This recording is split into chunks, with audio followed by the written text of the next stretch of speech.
So the Memphis Grizzlies are in quite an interesting situation right now, where they've lost a whole bunch of games in a row. Well, they won one game in there.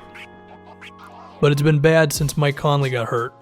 And it's possible that their season is going to fall off a cliff if it has not already, as they're currently 8 games minus 500. And apparently Conley still has some time that he's going to be out for. Now this team has been hanging on by a thread for a couple of seasons anyway. Those two threads being Marc Gasol and Mike Conley. But there's a chance here that Memphis may want to get ahead of the curve and trade away Marc Gasol to get actual young pieces and young assets to where they can be ready for their impending falling off, if it's not already beginning right now.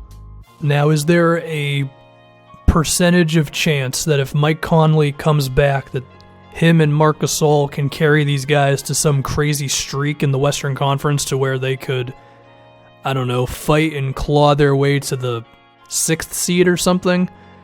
It's not very likely, but I guess it's within the realm of possibility. But do you just want to keep doing that? Do you want to keep on just going all out for a bottom Western Conference seeding only to be out in basically the first round of the playoffs? Because that's what it was last season. That's what it was the year before that. I mean, we're going back to 2015 when these guys lost to the Warriors in 6 games of round 2.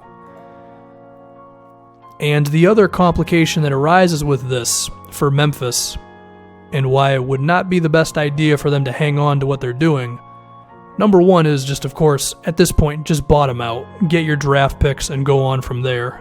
Go on a proper rebuild with a trading of Marc Gasol, which I'll dive into a little bit more. But the other reason is you have your protected pick that is going to the Celtics at some point here, okay? There is this season where Memphis does have their own pick. No protections on it or anything. But then in 2019, for them to actually get their pick from the Celtics, it has to be bottom 8. If it does not convey in that season, then in 2020, they have to finish bottom 6 to get their pick. And then if it does not convey by 2021, then the Celtics just get the pick outright. Now, in a perfect world, you could maintain until 2021, and then the pick you would lose would be like in the 20s or something. That's not going to happen. Marc Gasol's already 33 years old.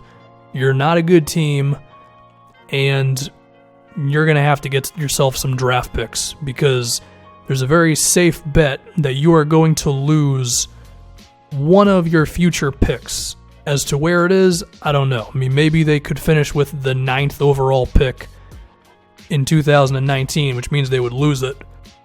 Or they could barely squeak by and be one of the bottom 8 teams and they lose it the next season. Who knows?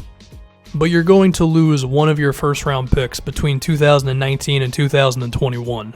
So you might as well get yourself some extra assets right now to be ready for that. Because while it wouldn't be like a Brooklyn Nets trading away 3 first round picks disaster, being a bad team without a first round pick coming up, 1 is just a total bummer. But 2, that's the type of thing that can set you back for a few seasons because, I mean, that's the difference between you potentially missing out on the franchise piece that's going to lead you or just getting someone who the next season who's just pretty good. Now, on the flip side, you could end up just hitting a home run with one of the picks that you do end up getting, you know? The draft is always a crapshoot, but the best thing is if you have just as many opportunities as possible and you're going to lose out on one of those opportunities. So you might as well build around that. And the one way to build around that is, of course, with a Marc Gasol trade. Now, Gasol, like I've said a few times in this video, he's 33 years old. He's still damn good. I mean, one of the smartest players in the NBA. Posting up on switches, being just a really good playmaker in the low post. Always catches guys cutting to the rim. He can also be a playmaker from the top of the key. His shooting has actually been down this season, but you would hope that if he's on a team that could get him a lot of open looks, get himself some open three-pointers, open mid-range jumpers. His rebounding has been better this season, so that's good. Just a really quality player, and defensively he manages to be really solid, even if he's not that athletic. So now the question is, what type of trades could actually be out there for Marc Gasol? I would not give up the Brooklyn pick if I was Cleveland. If Gasol was 26 years old, then I would, but the dude's pretty old. And while I think LeBron James can go until he's like 37 or 38 years old, I don't think Gasol can do that, you know. Not going to give up that high pick for a 33-year-old. While the Celtics could potentially use him from a basketball standpoint, and they have all of their own draft picks to go along with all the other picks they have, you know, the Lakers / Sixers / Kings pick, or whatever the hell that pick is at this point, on top of Memphis' own protected, and then on top of the Clippers protected.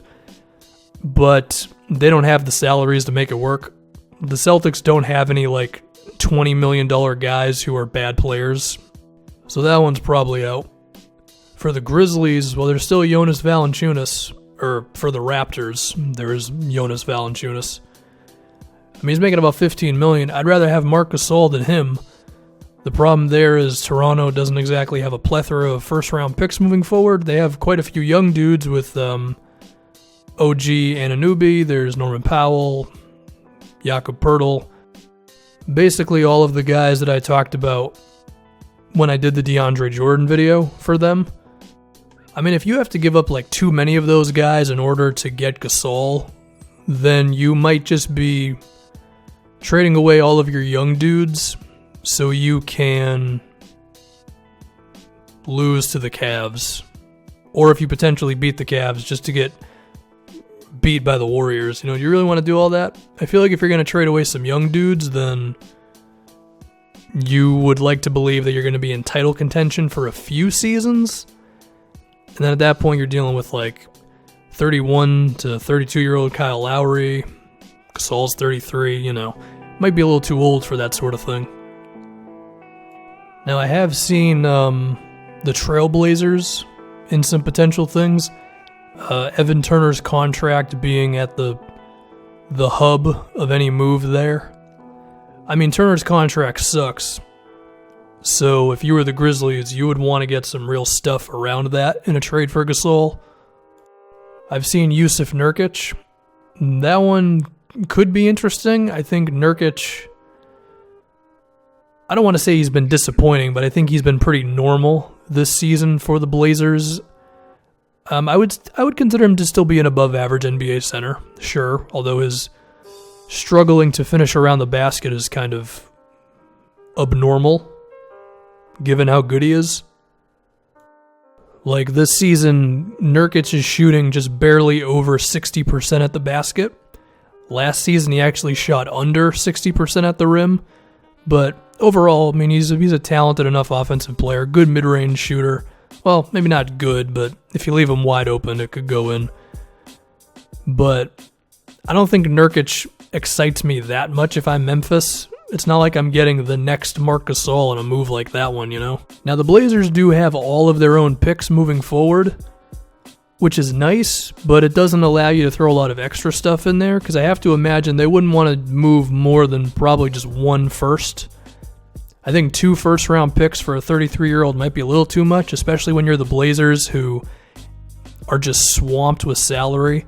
So those draft picks are really important for them, because they're almost their only way to potentially get a good player. So that one's not really perfect for potentially either team, really. One thing I have seen that I guess is kind of worth talking about, a potential Jabari Parker for Marc Gasol deal. I mean, that would have to be like Milwaukee just going, we're done with Jabari. He's had 2 major lower body injuries, and we're going to pack it in and go with the older guy. I wouldn't do that. I think the age of disparity is just too damn high between Gasol and the rest of the team. Unless you told me Gasol was going to be able to play until he's like 38 years old, like Tim Duncan. And I don't really want to risk that, especially for Jabari Parker. But whatever. I was not able to find a move that I really loved, but there's a whole lot of other teams in the NBA, and every single time a potential big move comes up and we start speculating, where's this guy going to go, where's he not going to go, oh, this team wouldn't work out, they always end up getting moved. So if Memphis is really all in on trading Gasol, which I think they should be, because, I mean, what do you want? You're 8 games under 500. You've been a first-round exit for a couple seasons now. You have this protected pick to the Celtics that's coming up very soon. So get yourself some future assets and just embrace being young. Now, the one fear with Memphis is that apparently that team does not make a lot of money, given the market they're in. I know the Memphis fans are really passionate, but these are things I've been hearing, that even when Memphis is like a good team, they still struggle with really pulling a profit for whatever reason. So, yeah, that sucks. It's unfortunate. Then good luck to them. That's all I can really say. We'll just see what happens.